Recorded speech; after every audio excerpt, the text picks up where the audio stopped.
Specifically, how do you propose we address the illegal alien problem in the United States? I believe we need to secure our borders. By securing our borders, we promote national security, and we do what any rational country would do in order to protect its citizens and its economy. I believe that we need to enforce the laws that we wind up having in place, and we should not be encouraging people to break those laws by granting special benefits or amnesties to people who break our laws in order to get into this country. And I think we need stronger enforcement at the job levels in order to make sure that people who are in this country illegally are not benefiting from this country and employed in this country. And then I think you'll see the issues with illegal aliens in this country resolve itself as people leave this country in order to find work and means of supporting themselves. If millions remain in the country and are illegal, is there any way you can see a pathway to citizenship for them, or do they need to be rounded up? Like I said, I don't see the need to round citizens up as long as you take the measures that I had wound up describing. Certainly if people who violate the law, those people should not be released back into society. They should be deported or appropriately processed out of the country. Once you have it broken the law, what do we do if they don't leave?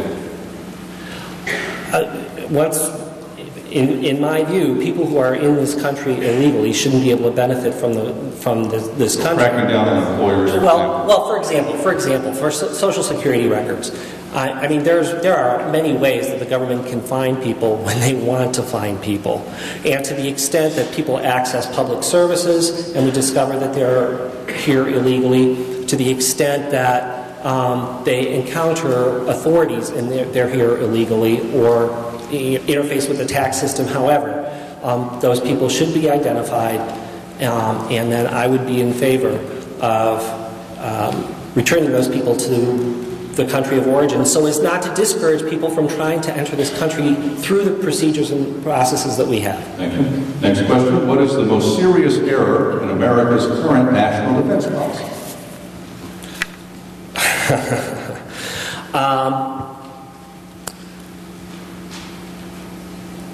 You don't apologize for having a strong defense. You don't apologize for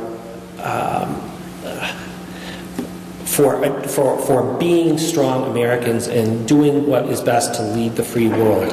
And you don't cater to terrorists who have expressly proclaimed that they are at war with the United States, who are interested in destroying property and murdering American citizens.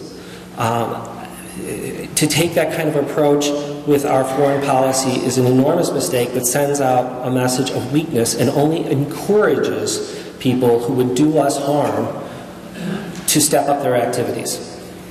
And finally, will 2010 be the year? Well, I have to ask you a quick question.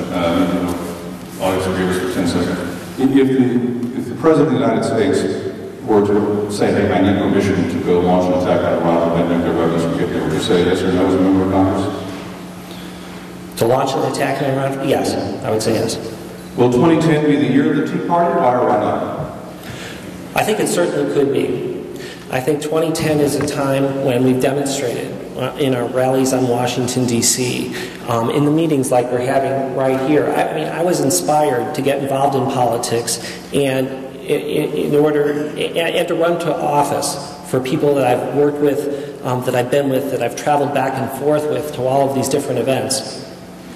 And I definitely think that Tea Party groups can influence the political parties and can influence policy so long as the Tea Parties do so in the manner in which they have, which is by sticking to policy and avoiding personal attacks. Thank you, sir. Rob Mitchell. Thank you.